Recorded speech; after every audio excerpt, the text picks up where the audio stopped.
1분에 70번, 하루에 10만 번을 움직이는 우리 몸의 엔진 심장. 심장은 우리 몸의 혈액을 순환시켜 생명을 유지하는 역할을 한다. 심장에 생기는 심혈관 질환은 세계 보건기구에서 발표한 세계 10대 사망 원인 중 1위를 차지하는 무서운 질병이다. 좀 약간 언덕길을 올라가는데 한 15m 정도 올라가니까 이제 여기가 죄는 것 같아가지고 이 걸음을 좀 못 될 정도였었어요.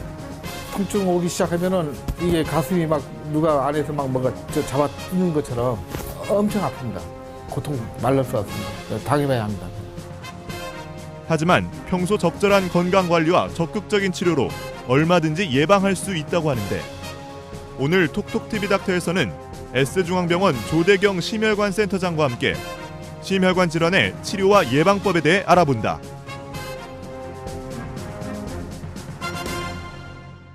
안녕하세요. 톡톡TV 닥터의 이민재입니다. 네, 안녕하세요. 신세영입니다. 요즘에요, 참 완연한 봄 날씨가 되면서요, 도내 곳곳에서 참 축제가 많이 열리고 있는데요. 이런 축제 현장에도 찾아가 보는 것도 좋지만 올해 초 또는 봄에 세우셨던 계획도 한번 점검해보는 시간도 가지셔야 될 것 같아요. 따뜻해졌다고 해서 무리하게 야외 활동하시거나 운동하시는 분 참 많으신데요. 이 봄철에도 물론 야외 활동도 좋지만 무엇보다 건강 관리를 신경 써 주셔야겠습니다. 그래서 오늘 제가 이분을 모시고 왔습니다. 이 심혈관 질환에 대해서 아주 자세한 설명해 주실 S중앙병원의 심혈관 센터장 조대경 센터장님 모셨습니다. 안녕하세요. 안녕하세요. 네, 심혈관 질환에 대해서 알아보고자 오늘 센터장님 모셨는데요. 아까도 저희끼리 얘기를 했지만은 이 봄철에 특히 심혈관 질환자가 많다고 하는데 최근에 병원에도 이렇게 환자가 많이 늘었나요? 맞습니다. 일반적으로는 저희가 겨울철에 환자가 많을 거라고 생각을 하는데, 작년에 건강보험심사평가원에서 심근경색증에 대한 결과 발표를 했는데요. 11월, 12월에는 물론 많았습니다. 근데 특징적으로 5월 달에 또 아직 환자들이 많이 발생하는 걸로 나왔습니다. 근데 저희가 생각하기에는 일반적으로 이 봄이 되면 날씨가 따뜻해지면서 신체에 있는 혈관이 확장되거든요. 혈관이 확장되게 되면 심장에는 부담이 가게 되어 있습니다. 과부하가 걸리는 거죠. 거기다가 아까 서두에 말씀하신 것처럼 다들 이제 날씨가 따뜻해지면 올해는 운동을 해야 되겠다. 근데 몸은 준비가 덜 돼 있는데 급작스러운 운동을 하게 되면서 혈관은 확장돼 있고 그런 것들이 심장에 무리가 가기 때문에 아마 이 봄철에 우리가 예상하는 것과 달리 좀 더 이런 심장 사건들이 생기는 게 아닌가, 그렇게 이제 짐작하고 있습니다. 역시 갑작스러운 운동은 이 혈관에 굉장히 압박을 주는 것 같은데, 이 심장 질환에도 굉장히 다양한 종류가 있을 것 같아요. 제가 언뜻 듣기로도 고혈압도 있을 것 같고 굉장히 다양할 것 같은데, 이 심장 질환의 종류는 어떤 것들이 있나요? 맞습니다. 여러 가지 다양하게 있는데요. 예를 들면 맥박이 고르지 못한 부정맥 질환이 있고, 고혈압과 관련된 심장 질환이 있고요. 심장 판막에 문제가 있는 판막증이라든지 심장 기능이 떨어져서 활동할 때 숨이 차는 심부전, 이런 것들이 여러 가지 있는데, 문제는 이제 현대인의 제일 중요한 문제는 결국 동맥경화증이죠. 우리 심장에 피를 공급해주는 혈관이 관상동맥입니다. 관상동맥에 동맥경화로 혈관이 좁아져서 통증이 오는 게 협심증이고요. 갑작스럽게 이제 혈전, 피떡이죠. 생겨서 혈관이 막혀서 심장 근육이 죽어가게 되는 현상이 심근경색증인데, 이 두 가지 질환을 저희가 관상동맥 질환이라고 합니다. 오늘 이 시간에는 관상동맥 질환에 대해서 좀 더 이제 얘기하는 그런 시간이 되었으면 좋겠습니다. 네, 방금 심근경색하고 협심증 말씀해 주셨는데, 혈관이 좀 좁아지거나 막히는 그 차이 같은데, 혹시 두 질환의 원인도 같은 건가요? 아니면? 협심증하고 심근경색증은 쉽게 말씀드려서 사촌지간이라고 할 수 있습니다. 근본적인 원인은 동맥경화증에서 시작되는 건데요. 예를 들면 우리 수도파이프가 오래돼가면 녹이 슬지 않습니까? 네. 녹이 슬면 녹이 앉기도 하고 흐르는 물에 찌꺼기가 쌓이기도 하고, 그러다 보면 이제 수도관의 통로가 좁아지겠죠. 좁아져도 물은 흐르게 되는데, 만약에 우리가 물 사용량이 급증하게 되면 좁아진 통로로는 충분하게 공급을 할 수가 없기 때문에 그 현상이 우리 심장혈관에 왔다고 치면 그게 협심증이고요. 예를 들면 그 찌꺼기 같은 게 쌓여 있다가 갑자기 그게 터지면서 수도관을 막을 수도 있겠죠. 찌꺼기가 흘러가다가. 그런 현상처럼 우리 관상동맥에 찌꺼기가 쌓여 있는 것을 동맥경화반이라고 부릅니다. 그 반이 갑자기 터지게 되면 흐르는 혈액이 혈전이 생겨서 막히게 되는데 그러면 이제 혈액 공급이 안 되게 되는 거죠. 그 현상이 이제 심근경색증이죠. 이 둘의 증상을 좀 알아야 될 것 같아요. 환자 입장에서는 협심증과 심근경색이 어떤 증상이 나타나는지 참 궁금할 것 같거든요. 일단 뭐 둘 다 동일하게 한마디로 통증입니다. 가슴 통증, 흉통이라고 얘기하는데 차이는 협심증의 경우는 혈관이 막힌 건 아니기 때문에 피가 통하죠. 근데 많이 좁아져 있기 때문에 주로 피가 많이 필요할 때, 우리가 운동할 때, 무거운 것을 들고 일을 하거나 계단을 빨리 올라가거나 뭐 제주도 분들이 오름을 오를 때 그럴 때 가슴 통증을 느끼고 특징적으로 쉬면 가라앉습니다. 그래서 걷다가 가슴이 쪼이는데 쉬니까 5분 내로 쓱 가라앉는다. 그럼 이제 협심증 증상을 의심할 수 있는 거고요. 심근경색증은 갑작스럽게 혈전이 생겨서 콱 막히는 거기 때문에 피가 아예 안 통하는 거거든요. 휴식 중에도 계속 통증이 옵니다. 가슴 한복판에 짓누르거나 조이듯이 오고요. 보통은 협심증보다 굉장히 강하게 옵니다. 한 20분 내지 30분 지속되고 굉장히 심해서 이 질환을 앓고 있는 분들이 표현하기를 생사를 찢어내는 것처럼 아프다. 그렇게 표현을 하더라고요. 그래서 말씀드리자면 똑같이 가슴 통증인데 협심증은 주로 활동 시에 심근경색증은 가만히 있어도 지속적으로 오는 차이가 좀 있죠. 네. 협심증과 심근경색 제가 듣기로는 코끼리가 가슴을 밟는 것 같은 통증이다. 이 정도로 또 제가 들었거든요. 그렇다면 치료 방법도 좀 다를 것 같습니다. 어떻습니까?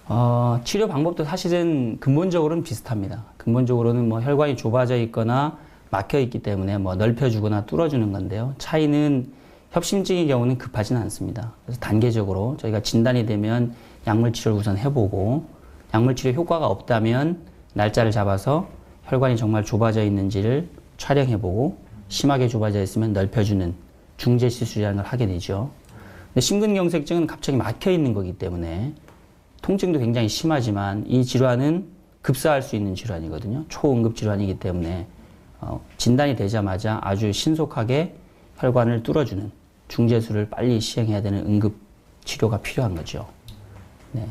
방금 말씀해 주셨는데 이 관상동맥 중재 수술 말씀해 주셨잖아요. 네. 굉장히 용어가 어려워요. 사실 일반 사람들이 듣기에는 관상동맥이라는 단어도 그렇고 중재 수술 정확히 좀 쉽게 설명해 주신다면 어떻게 봐야 할까요? 관상동맥이라고 하는 건 동맥은 피가 통하는 혈관을 동맥이라고 하지 않습니까? 네.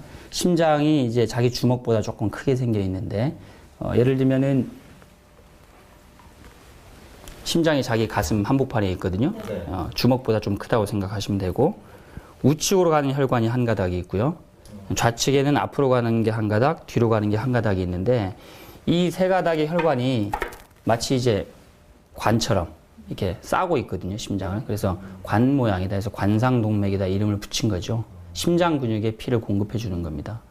중재시술이라고 하는 것은 쉽게 말씀드리면은 우리가 전통적으로 가슴을 열고 하는 수술, 크게 째고 전신 마취하고 하는 수술과 좀 상반된 개념으로 표현을 하는 거고요. 보통은 이제 손목 혈관이나 사타구니 혈관의 국소 마취를 통해서 한 3mm 정도 아주 최소 절개를 하고 전신 마취가 아니라 깨어 있는 상태에서 여러 가지 얇은 관을 써서 혈관을 통해서 혈관이 도로나 마찬가지이기 때문에 심장의 관상동맥까지 가서 얇은 풍선을 써서 좁아져 있는 데를 넓혀주고 다시 재발하지 않도록 철망이라는 스텐트라고 하는 그물망을 설치하고 하는 과정을 우리가 중재시술이라고 부릅니다. 관상동맥 중재술. 네. 그럼 수술 방법 중에 관상동맥 중재 시술 말고는 또 다른 방법은 없나요? 관상동맥 중재술은 이제 저희 심장내과 의사들이 전신 마취하지 않고 아까 말씀드린 그런 방법을 하는데요. 우리가 혈관 촬영을 해봤더니 혈관 세 가닥이 너무 심하게 좁아져 있다. 막혀 있는데 굉장히 오래됐다. 너무 딱딱하다. 중재 시술은 해결하기 불가능하다. 그러면 불가피하게 가슴을 열고 혈관을 이어주는 수술을 하게 됩니다. 그 수술 명칭이 관상동맥 우회로술입니다. 그러니까 길이 막혔으니까 새끼를 내는 거죠. 그렇죠. 네, 그렇습니다. 네, 아까 그 두 질환의 치료법은 어느 정도 비슷하다고 하셨는데 혹시 두 환자의 다른 사례가 있을까요? 맞습니다. 저희가 이제 얼마 전에 그 협심증 환자하고 심근경색증 환자를 시술한 영상이 있습니다. 영상을 보시면 협심증 환자의 경우는 이제 혈관 촬영한 내용을 보시는 것처럼 우측 혈관이 지금 심하게 좁아져 있거든요. 저희가 이제 측정했을 때는 정상적인 혈관의 한 90%까지 좁아져 있습니다. 그렇지만 피는 통하고 있죠. 그러니까 가만히 있을 때는 통증이 없고 운동할 때 통증이 있습니다. 그래서 그 환자를 중재술을 통해서 풍선으로 확장해주고 다시 재협착이 안 생기게 하는 스텐트라는 그물망을 설치한 후의 영상을 저희가 보여드린 거죠. 두 번째 환자는 심근경색증 환자인데요. 53세 남자분이십니다. 이분은 갑작스럽게 가슴 통증이 굉장히 심해서 식은땀을 뻘뻘 흘릴 정도로 심해서 응급실로 찾아오신 분이고 저희가 간단한 검사로 진단한 후에 신속히 혈관 촬영을 해봤더니 우측 혈관이 거의 막혀 있었습니다. 혈전이 많이 들어 있었고 이분은 이제 혈전을 우리가 빨아내는 혈전 제거술을 하고 마찬가지로 풍선으로 넓히고 스텐트란 철망을 해서 치료가 잘 됐던 경우지요. 그러면 그 혈전이라는 것이 그 피딱지를 말씀하신 건가요? 피떡이죠. 피떡이요? 네, 그러면 그게 심근경색에만 혈전이 생기는 건가요? 맞습니다. 협심증에서는 혈전은 없고요. 말하자면 찌꺼기가 쌓여서 딱딱하게 굳은 것들이 쌓여서 혈관의 통로가 좁아지게 되는 거죠. 그게 왜 심근경색에만 혈전이 이렇게 생기는 거예요? 그건 아직까지 거기까지 원인을 다 알고 있지 못한데 아까 말씀드린 것처럼 쌓여있는 찌꺼기를 우리가 동맥경화반이라고 합니다. 그 안에 흐물흐물한 물질이 있는데 어떤 원인인지 모르지만 이게 갑자기 파열되는 수가 있거든요. 파열되면 흐르는 혈액이 거기 부딪히면서 혈액이 와서 뭉치면서 혈전이 생기는 거죠. 네, 그럼 이 시술받은 두 환자 지금 현재 상태가 궁금하거든요. 네, 다행히 치료가 잘 됐습니다. 그래서 두 분 다 일상생활에 복귀하셨고 하시던 일도 정상적으로 하시고 좋아질 운동도 하시고요. 다만 이제 재발을 막기 위해서 약은 꾸준히 드시고 있고 또 정기적인 통원을 하면서 관리를 받고 계십니다. 보통 이 시술 후에는 어느 정도 회복 기간이 필요한가요? 일상생활을 다시 하기 위해서. 네. 저희가 이제 협심증 환자의 경우는 아까 말씀드린 것처럼 아주 응급시술을 하진 않는데 보통 협심증 환자의 경우는 1박 2일 정도 병원에 계십니다. 그리고 저희가 보통은 이제 손목을 통해서 손목에 한 3mm 정도 절개를 하기 때문에 시술하고 다음날 퇴원하시는데 이 손목에 절개했던 부분이 안정되는 한 이틀 정도만 손목을 무리하게 쓰지 않는 것을 제외하고는 바로 일상생활에 복귀가 가능하고요. 혈관이 막혀서 응급으로 우리가 시술하는 급성 심근경색증의 경우는 특별한 합병증이 없으면 한 4일 내지 5일 정도 입원해 있게 되고 입원 상태에서 심장기능 평가를 하고 적절한 치료 계획을 세우고 이제 퇴원하시게 되는데 한 달 정도는 무리한 활동이나 힘든 일은 좀 자제하셔야 되고 한 달 정도 후가 되면 거의 정상적인 생활을 하실 수 있습니다. 네, 아무래도 이제 수술을 받고 나서 또 이렇게 치료 과정을 겪다가 정말 완치가 돼야 되잖아요. 또 재발을 하지 않을까 좀 불안해 하실 것 같은데 재발 가능성은 얼마나 되나요? 일단 재발 가능성은 있습니다. 그리고 이제 많은 분들이 완치가 되느냐, 그죠? 없어졌으면 좋겠는데 안타깝지만 완치라는 개념은 없습니다. 심장혈관 질환은 만성 질환이기 때문에 꾸준히 관리를 해야 되는 병이고 완치라는 개념은 없습니다.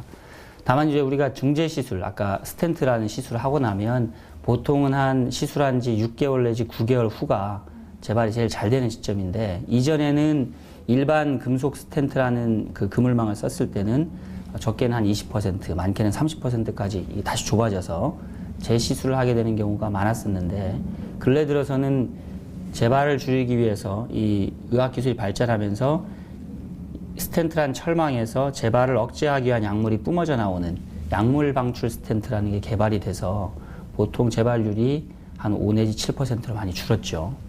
다만 이제 재발을 줄이기 위한 약물도 꾸준히 써야 됩니다. 특히 중요한 것은 담배를 태우지 마셔야 되고요. 그런 것들이 관리가 되면 재발률이 한 5 내지 7%이기 때문에 바꿔 말하면 재발 안 하는 확률이 95%니까 관리 잘하면 비교적 괜찮죠. 네.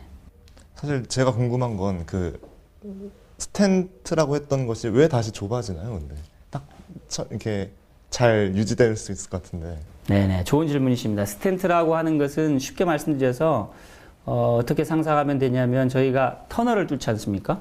그럼 다시 무너지지 않게 이제 격자를 써서 이렇게 받쳐놓죠. 그 벽을 다 싸는 게 아니라 스텐트도 치는 채처럼 구멍이 숭숭 뚫려 있습니다. 혈관을 딱 받치고 있는데 받치고 나면 혈관이 안으로 다시 새살이 돋는 것처럼 자라 들어오게 됩니다. 그걸 신생내막 증식이라고 하는데 그 자라 들어온 살 때문에 다시 좁아질 수가 있는 거죠. 아까 말씀드린 것처럼 약물 방출 스텐트라고 하는 것은 그 새살이 들어오는 거를 억제하는 약물이 이 철망에서 뿜어져 나오는 그런 이제 최신의 스텐트인 거죠. 네, 제가 정말 궁금한 것이 아까 화면에서 봤던 분들이 두 분 다 남성이셨어요. 여성보다도 남성의 비율이 높다고는 알고 있는데 왜 그런 건가요? 작년이 아니라 한 3년 전에 국내 이제 대학병원 중심으로 심근경색 등록 사업이라는 사업이 펼쳐졌습니다. 그래서 그 결과가 발표가 됐는데 심근경색증이 생긴 분들을 40세 기준으로 나눴을 때 40세 이하, 좀 더 젊은 분들의 경우에는 남자가 94%였습니다. 훨씬 많죠. 40세 이후의 경우도 남자가 70% 많습니다. 왜 남성이 많은 것이냐? 사실은 아직 정확한 이유는 모릅니다. 그렇지만 통계적으로 봤을 때는 남자분들이 흡연율이 굉장히 높았고, 그다음 뭐 직업과 관련된 스트레스라든지 그것과 관련된 어떤 그 생활 습관, 예를 들면 회식 문화라든지 이런 것들이 크게 영향을 갖고 있지 않을까 하는 그런 추정이 있고요. 또 하나는 분명하게 여성보다 남성이 생물학적으로 어떤 차이가 있을 것이다라는 통계는 있지만 과연 그 생물학적 차이가 무엇인지는 아직 의학적으로 정확히 밝혀져 있지는 않습니다. 네, 사실 남자들이 사회생활 하다 보면은 술, 담배 끊기가 참 쉽지 않거든요. 혹시 커피도 그렇지만 어느 적정량은 있지 않을까 싶은데 혹시 심혈관 질환을 좀 덜 발생하기 위한 적정량 같은 건 있을까요? 적정량, 네. 적정량을 말씀드리기 전에 저희가 이제 제주도에 거주하고 있으니까 얼마 전에 그 질병관리본부에서 제주도 사람들의 성인들의 그 생활 습관에 대해서 조사한 게 나왔었습니다. 전국 대비 음주율 그중에 고위험 음주를 많이 마신 거죠. 19%인데 전국 3위였습니다. 17개 시도 중에서 흡연율은 30%로 흡연율도 3위. 문제는 이제 비만율은 1등이었습니다.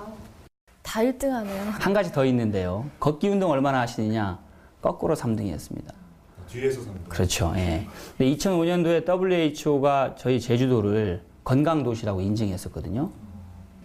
근데 좀 그렇죠. 결과는 네. 또 반대로 나타나고. 근데 말씀하신 것처럼 그러면 과연 적정량이 있느냐? 네. 첫 번째 담배를 말씀드리면 담배는 무조건 끊어야 됩니다. 줄이는 게 중요한 게 아니라 무조건 끊어야 됩니다. 담배를 한 갑 태우는 분과 반갑, 나는 5개 피다 관계없이 심혈관 질환이 위험하기 때문에 담배는 무조건 끊어야 되고요. 술 같은 경우는 좀 다른 면이 있는데 그럼 얼마가 적당한 것이냐? 그래서 이제 그 자료들이 나와 있는데 포도주의 경우는 1~2잔 정도, 한라산 소주 3잔, 그럼 반병이죠. 맥주는 1병 정도고 위스키는 한 잔 정도입니다.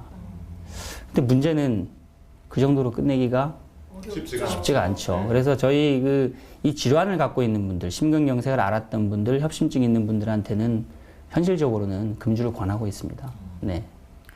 아예 하지 않는 것이 정말 가장 올바른 길이겠네요. 그죠? 그렇죠. 네. 네. 아까 센터장님께서 말씀해 주셨는데 제주도가 비만율 1위라고 하셨잖아요. 그러면 다이어트를 또 하시는 분들이 있으실 것 같은데 또 이렇게 무리하게 다이어트를 하는 경우에 심장에 무리가 가나요?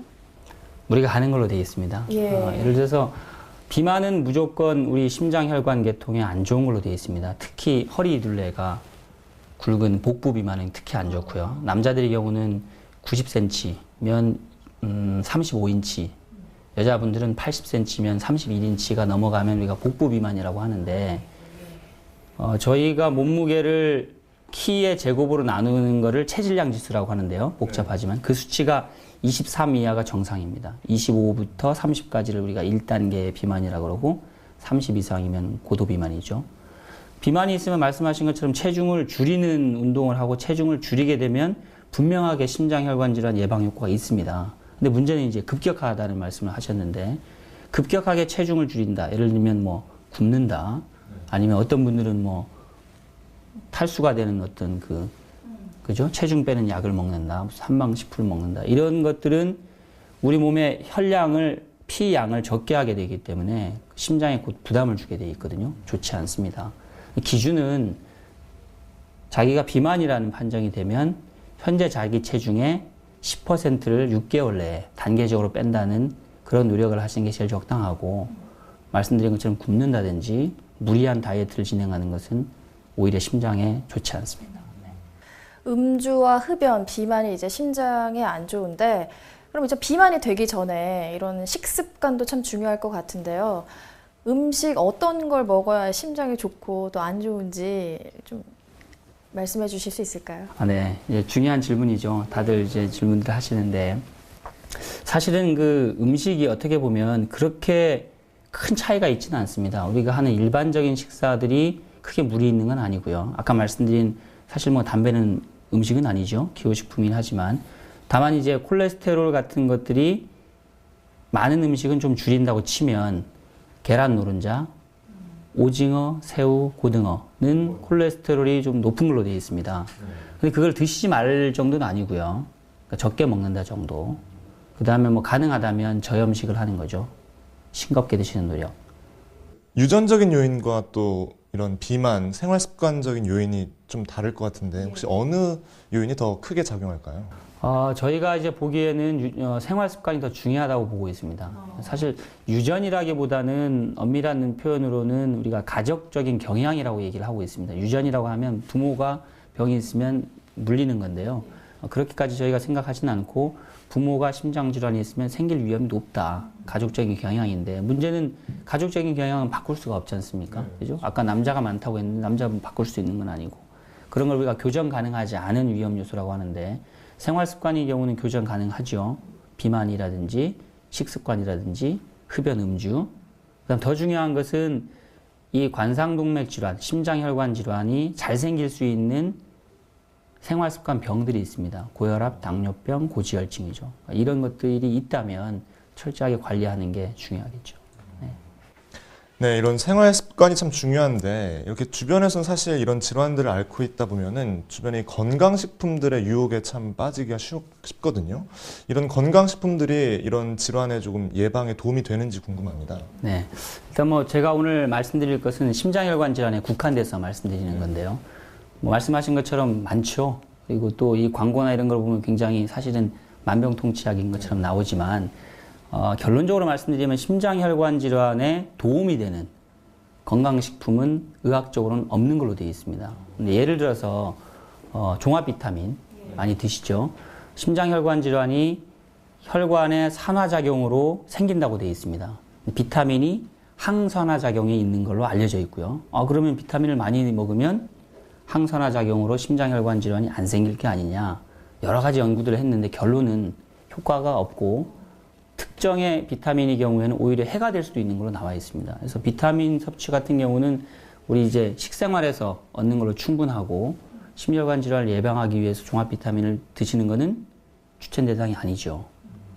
은행잎 얘기 들어보셨죠? 혈액순환을 개선하기 위한 은행잎 제제, 뭐 문제는 혈액순환에 나오지만 결론적으로 혈액순환에 의학적으로 도움되는 약제는 건강식품은 없는 걸로 나와 있습니다. 혹시 우리 아나운서 분들은 오메가3 선물 받아보시거나 뭐 어른들께 선물 네, 저는 네. 섭취도 하고 있거든요. 복용도 하고 있는데. 저도 지금 먹고 있는데 오메가3라는 게 이제 우리 등푸른 생선에서 채취한 불포화 지방산이거든요. 혈액 중에 콜레스테롤 성분 중에 중성 지방을 낮춰주는 효과가 있어서 의학적으로도 약으로 정제해 씁니다. 그렇지만 문제는 시중에 나와 있는 오메가3의 문제는 두 가지 문제가 있는데 정제가 돼 있지 않기 때문에 실제 그 알약 하나에 우리가 필요로 하는 함량이 굉장히 부족합니다. 그래서 중성지방을 낮추기에는 턱없이 부족한 양이고요. 두 번째 문제는 심해에 있는 이 들푸른 생선이 중금속에 노출되어 있는 위험이 높다고 되어 있습니다. 정제가 되어 있지 않기 때문에 그 약을 통해서도 꼭 그렇다고 볼 수는 없지만 그런 위험이 있기 때문에 의학적으로는 추천 대상이 아니죠. 네. 무엇보다 이런 생활 습관이 참 중요하고 이제 어느 정도 나이가 되면 주기적으로 점검받는 게 참 중요할 것 같습니다. 혹시 끝으로 이제 이 심장 질환을 앓고 계시는 분들이나 혹시 예방을 원하시는 분들 뭐 당부의 말씀 있을까요? 네. 그 아까 앞서 말씀드린 것처럼 가슴 통증이 생겼다. 특히 이제 안정시에 10분 이상 굉장히 심하게 아프다. 열리를 제쳐놓고 응급실을 찾아야 됩니다. 심장 전문의 진료를 받아서 급성 심근경색증인지 아닌지를 빨리 확인하는 게 중요하고요. 두 번째는 양호한 생활 습관을 가지시는 게 좋습니다. 담배 반드시 끊어야죠. 술은 최소한 드시는 게 좋고 복부 비만을 포함한 체중 감량이 굉장히 중요합니다. 스트레스 안 받고 살 수는 없죠. 그렇지만 가능하면 이제 긴장을 이완하는 노력을 습관을 좀 들이는 게 좋고요. 마지막으로는 만약에 내가 고혈압이 있다, 당뇨병이 있다, 고지혈증이 있어서 약을 쓰고 있다면 아주 중요한 위험 인자이기 때문에 철저한 관리가 필요하고 그런 것들은 현재 관리를 해주고 있는 의사의 권고를 따라서 잘 조절하시면 우리가 할 수 있는 것은 충분히 하고 있다라고 얘기할 수 있을 것 같습니다. 네. 네, 이렇게 심장질환의 원인과 증상 그리고 치료법까지 오늘 알아봤습니다. 네, 지금까지 도움 말씀 주신 S중앙병원의 심혈관센터 센터장 조대경 센터장이었습니다. 감사합니다. 감사합니다. 감사합니다. 네. 네, 심장은 우리 몸속의 에너지를 무한 발산하는 아주 엔진과도 같은 역할인데요. 참 미묘하고 굉장히 외부의 요인도 많이 작용하는 그런 민감한 장기인 것 같습니다. 네. 우리가요, 엄마 뱃속에 있을 때부터 또 생을 마감하는 그 순간까지 이 심장은 계속해서 뛰잖아요. 그만큼 정말 중요한 기능이라는 걸 알게 됐는데 이 시간을 통해서 심장이 얼마나 중요하고 또 여러분들의 심장에 좀 귀 기울여보는 시간이 되셨으면 좋겠고요. 궁금하신 사항이 있으면 아래 연락처로 연락 주시면 됩니다. 저희는 다음 시간에 더 알차고 여러분들이 궁금해하시는 건강 정보 가지고 다시 찾아뵙겠습니다. 여러분 안녕히 계세요.